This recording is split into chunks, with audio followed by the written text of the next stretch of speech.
Oi, gente, meu nome é Patrícia. Cheguei para mais uma aula de ciências. O tema de hoje é energia e transformação, mas eu vou direcionar a aula para petróleo, certo? Então vamos lá. O que é o petróleo? O petróleo ele é um combustível, um dos combustíveis, ou melhor, o combustível utilizado em maior concentração no mundo inteiro. Inclusive, até hoje existem vários países, várias nações em guerra por conta do que nós chamamos de ouro negro, o petróleo. Ele é uma energia classificada como energia não renovável. Isso porque demora muito para o petróleo ser formado. Ele é formado naturalmente no subsolo. Daqui a pouco eu falo para vocês direitinho como.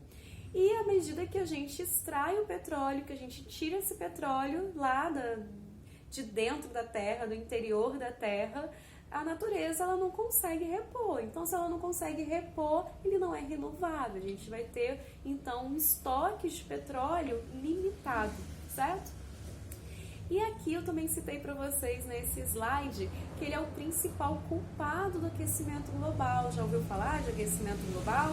Existe aí uma série de pessoas, umas a favor realmente, né, acham que de fato existe aquecimento global, outras não. E eu falo sempre para vocês, gente, ouçam o meio científico, porque tem muita gente há muitos anos pesquisando esse assunto. Então ouçam sempre a opinião, leiam artigos de um cientista. A gente não pode nunca ouvir uma pessoa que não tem domínio desse assunto falando que aquecimento global é uma besteira, não.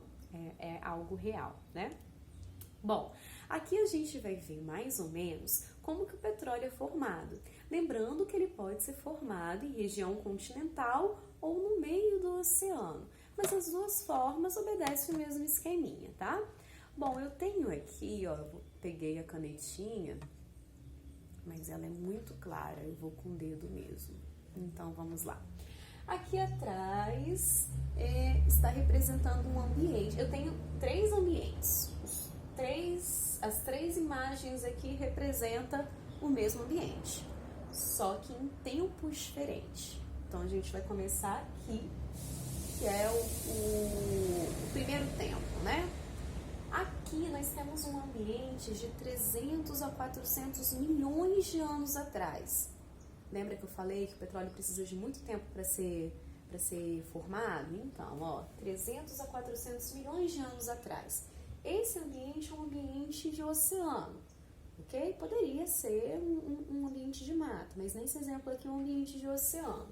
Aqui no oceano nós temos vários seres vivos, algas, peixes, né? Existem vários seres vivos. Esses seres vivos, assim como todos os seres vivos, eles vão morrer. E eles morreram.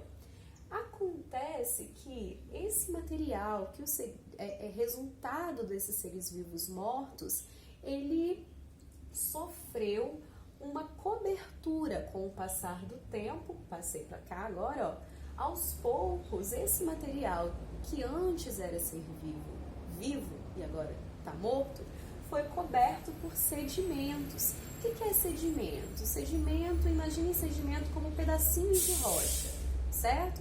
E esses sedimentos, aos poucos, vai cobrindo esses restos de seres vivos, ok? Aí, o que vai acontecer?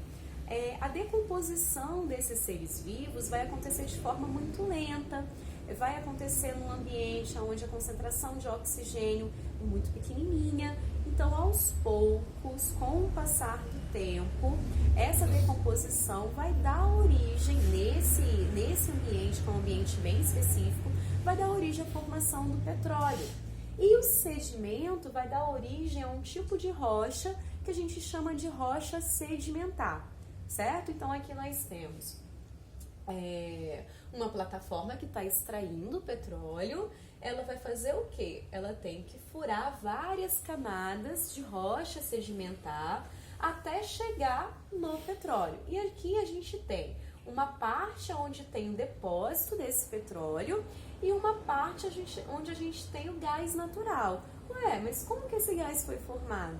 Todos os seres vivos, quando eles passam por um processo de decomposição, há liberação de gases. Quando a gente sente, nossa, eu acho que tem um rato morto aqui. Esse sentir o fedor do rato nada mais é do que sentir o odor desses gases liberados na decomposição. Então, da mesma forma que há liberação de gases, só que nesse caso a gente chama de gás natural. Eu vou mostrar para vocês aqui uma plataforma de petróleo.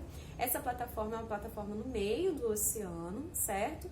E a gente consegue perceber uma queima, né? Um fogo aqui. O que está acontecendo? Essa plataforma perfurou o solo e atingiu o gás natural. Esse gás natural, ele tem que ser eliminado de alguma forma. E uma forma que eles têm para eliminar é a queima desse gás, certo? É claro que existem vários riscos, esses riscos eles são calculados, né, pessoal? A gente tem vários engenheiros, pessoas extremamente inteligentes trabalhando nas plataformas, mas mesmo assim, com todo o cálculo, às vezes acontecem acidentes, né? Então, pode acontecer explosões, pessoas, e isso acontece muito, né? Pessoas perdem as suas vidas nesses locais e, além de perder as suas vidas, ainda gera uma consequência no ambiente, né? Que é o derramamento do petróleo que antes estava lá no subsolo, guardadinho, bonitinho, quietinho, sem fazer mal a ninguém, agora está no ambiente, prejudicando toda a natureza. Afinal de contas, a gente utiliza petróleo, mas o que tem no petróleo? O petróleo não é uma substância pura, o petróleo é uma mistura, certo? E a gente aprendeu na aula anterior que cada substância possui o seu ponto de ebulição, que é uma temperatura em que ela vai sair do estado líquido para o estado gasoso. Como que eles fazem, então, para separar os derivados do petróleo, para separar, ou melhor, os componentes do petróleo? Então, olha, o petróleo está aqui, certo? Esse petróleo passa por uma fornalha onde ele é aquecido. Aqui eu tenho a torre de destilação. No ponto mais baixo, o vermelho está bem forte, significa dizer que é mais quente, à medida que vai ficando mais amarelinho, mais clarinho, mais frio. Nós temos aqui a temperatura que foi marcada e os componentes que são separados. Então, vamos lá. Quando o petróleo chega a 340 graus, eu consigo separar da torre de destilação os resíduos, que seria a sujeira. A 300 graus, o óleo combustível. A 280 graus, o óleo lubrificante. A 260 graus, o diesel. Ou seja, a cada temperatura é separado um componente do petróleo, tá? Que é utilizado em vários processos industriais. Então, aqui a gente consegue separar a gasolina, que é utilizado nos carros. Aqui a gente consegue separar combustíveis de todos os tipos, né? Gasolina é um combustível, diesel é um combustível. Nós temos a botija de gás, né? Que a gente utiliza na nossa cozinha para cozinhar os alimentos, é derivado do petróleo também. Então, para vocês terem ideia como que a gente criou uma dependência desse carinha chamado petróleo. E qual é o problema disso, né? O problema é que o petróleo ele está relacionado diretamente ao aquecimento global.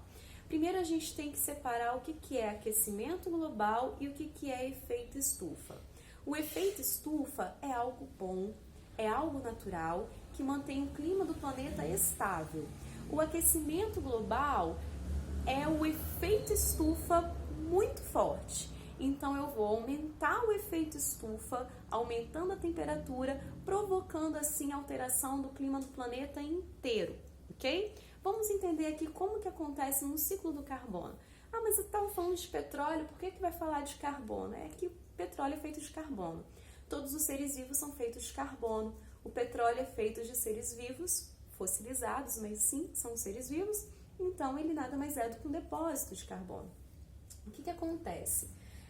Aqui na fábrica, partindo da fábrica, certo? A fábrica ela vai representar pra gente toda a queima de petróleo no mundo inteiro. Essa fábrica, como ela queima, ela vai liberar gás carbônico, certo? Além da queima provocada aqui além da liberação do gás carbônico das fábricas, a gente também tem liberação do carbono pelos animais por um processo chamado de respiração celular, que é um processo natural, certo? Além disso, a gente também tem liberação de carbono quando os seres vivos eles entram em decomposição, ok?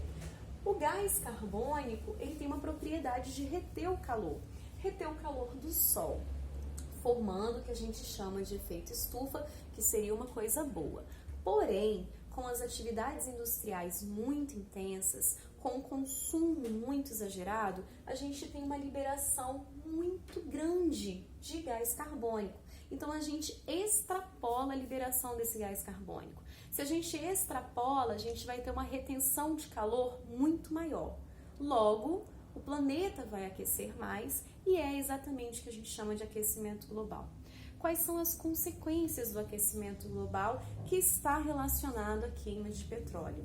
A primeira imagem mostra o que a gente chama de branqueamento dos corais, um fenômeno que é muito comum em várias regiões do planeta e vários estudos conseguem perceber que o branqueamento de corais está ficando cada vez mais comum na costa do Brasil. O coral, pessoal, ele faz parte da base da cadeia alimentar. Ali no coral existem animais e existem algas. Quando as algas morrem, o coral ele é todo colorido, né? Mas o que dá a cor ao coral são as algas. Com o aumento da temperatura provocado pelo aquecimento global, o clima, a temperatura dos oceanos também sofre alteração. E essas algas elas são muito sensíveis, então elas vão morrer. Se elas morrem, não tem quem faça fotossíntese para alimentar com glicose o animal que faz parte do coral. Então o coral morre. O coral morrendo, eu estou tirando a alimentação principal dos mares. Se eu tiro a alimentação, se eu tiro a comida, vai faltar para os outros animais. Então eu mexo na base da cadeia alimentar e eu vou levar uma alteração de todos os outros organismos que dependem dessa cadeia alimentar. Então, automaticamente, uma consequência do branqueamento dos corais é a diminuição da biodiversidade, a extinção de espécies que são importantes para o equilíbrio ecológico. Aqui nós temos uma imagem representando o derretimento das geleiras, né? As calotas polares, elas são importantíssimas, elas servem de moradia, de abrigo, né? Elas são a casa de vários animais e a gente consegue perceber que vários animais, eles estão deixando as calotas, ficando descendo, né? Eu acho que vocês conseguiram entender. Eles deixam as calotas porque as calotas elas estão descongelando. E aí, como acontece o descongelamento, eles não têm local para se abrigarem, consequentemente acaba ficando sem comida e esses animais acabam indo para regiões onde são regiões mais povoadas por seres humanos, inclusive. Aqui é uma imagem feita de mármore e ela está toda desgastada. Essa imagem, ela representa pra gente um fenômeno chamado de chuva ácida. A chuva ácida é uma consequência de uma reação química que acontece quando fábricas liberam agentes para o ar e esses agentes, eles reagem com o vapor de água presente naturalmente na atmosfera, formando uma chuva ácida. A chuva ácida, ela vai prejudicar aqui os monumentos históricos, desgastando, né, parede, janela, de castelo, de estátua, mas não só isso. A chuva ácida, ela também, quando ela chega no solo, ela mata micro-organismos que são importantes para ter nutriente no solo, certo? Então, a chuva ácida também é prejudicial para os seres vivos. Em regiões, quanto maior a industrialização de uma região, maior a concentração de chuva ácida naquele local. A chuva ácida, se atingir a nossa pele, ela não provoca, ela não vai corroer a gente não vai ficar derretido, né? Nossa, mas fez isso com mármore, mas o mármore tá ali ao relento o tempo todo. Mas no nosso caso, pode acontecer sim algumas coceiras, reações alérgicas em consequência dessa chuva que é ácida. E essa imagem representa o nível dos oceanos, o aumento do nível dos oceanos. E é claro, né, pessoal, se o oceano está aumentando, ele está aumentando porque está acontecendo degelo. E se o oceano aumenta, a gente vai ter o alagamento de várias regiões que estão ali mais próximas ao oceano, regiões costeiras, certo? E é claro, com alagamento, a gente vai ter problemas, inclusive para os seres humanos. A gente não pode esquecer que estamos todos ligados. Quando eu falo que o bichinho está morrendo, que a alga está morrendo, a gente tem que pensar que todos nós fazemos parte dessa natureza, certo? E de certa forma, seja curto prazo ou longo prazo, em algum momento a gente vai sentir diretamente, né? E quando eu falo que a gente vai sentir, não é porque a gente vamos ficar com pena, não é isso. A gente vai sentir efeitos diretos, certo? Bom, outras consequências ambientais que são provocadas pelo petróleo é a poluição do ar, né? Aqui eu tô mostrando para vocês uma imagem de uma cidade onde a gente tem uma emissão de gases tão grande que a cidade fica cinza. A gente não consegue ver o céu fica cinza, né? Aqui é uma imagem da China, de pessoas utilizando máscara. Hoje a gente está acostumado com o uso da máscara por conta da contaminação do vírus que está aqui rodeando, né, o mundo inteiro. Só que nesse caso, lá na China, a poluição é tão grande, que eles usam máscara há muito tempo, não para conter um vírus específico, mas por conta da poluição que provoca danos respiratórios muito sérios, certo? Essa imagem é uma ave aquática, uma ave que se alimenta de animais marinhos e ela está coberta por óleo, coberta pelo petróleo. O que aconteceu aqui?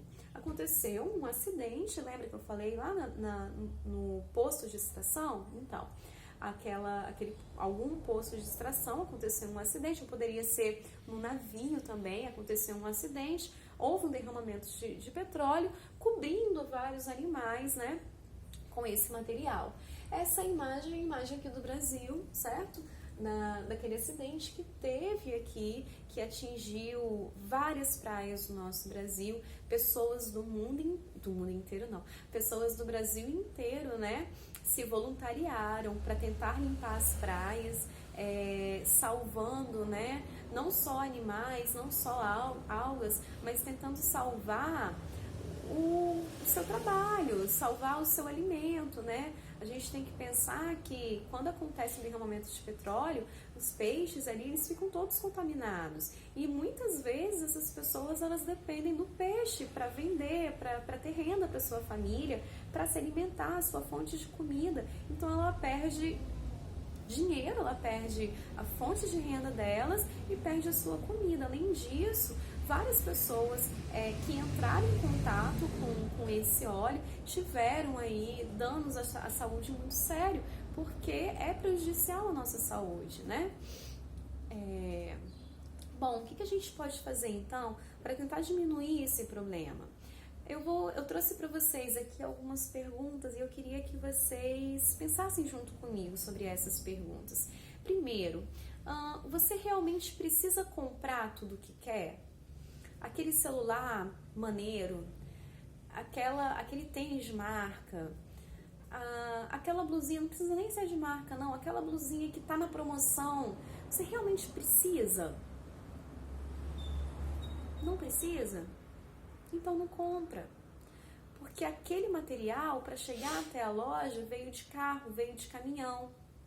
No processo de produção daquele material, foi utilizado, direto ou indiretamente, petróleo. Significa dizer, então, que quanto mais a gente compra, mais petróleo é emitido. Se as pessoas não consumissem tanto, se as pessoas consumissem apenas o que fosse necessário, a poluição seria muito menor. Não estou dizendo que a gente não ia poluir. Ia, mas numa escala muito menor. Outra pergunta. O que é melhor, ir de carro ou ir de ônibus? Você tem essas duas opções, carro ou ônibus. Para o ambiente, o ônibus é melhor, certo? Gente, estou falando do petróleo, estou esquecendo Covid, não faz parte da nossa aula de hoje. Por que o ônibus é melhor? Porque ali é um ambiente que é compartilhado por várias pessoas. Quantas pessoas cabem no ônibus? Eu nem sei, uns 40 pessoas no ônibus, mais ou menos? E no carro, 5. E normalmente um carro ele sai com uma, duas pessoas no máximo. Então, se eu tenho a opção ir de carro e ir de ônibus, o mais ecológico, que vai emitir menor concentração de gases para a atmosfera, que vai consumir menos petróleo, seria o ônibus. Ônibus ou bicicleta? Eu posso escolher entre ônibus ou bicicleta. O que é mais ecológico? A bike. Ah, não, eu posso escolher entre ir de bike ou ir a pé. O que é mais ecológico? Ir a pé. Ah, eu tenho a opção de comprar alguma coisa no shopping ou comprar perto de casa. O que é mais ecológico? Comprar perto de casa. Eu não vou gastar com o dinheiro da passagem, eu não vou emitir gás carbônico, não vou queimar petróleo e eu ainda posso ajudar o que a gente chama de economia local, comprando de uma pessoa que mora aqui no meu bairro, certo? Então essas são algumas mudanças que não são grandes, são pequenas. Eu até deixei uma frasezinha aqui bonitinha para vocês, ó. Pequenas mudanças, grandes transformações. Se a gente começar a mudar um pouquinho, com certeza o mundo vai ser diferente. Espero que vocês tenham gostado da aulinha de hoje. E abraços virtuais, a gente se vê na próxima semana. Até mais, gente. Tchau!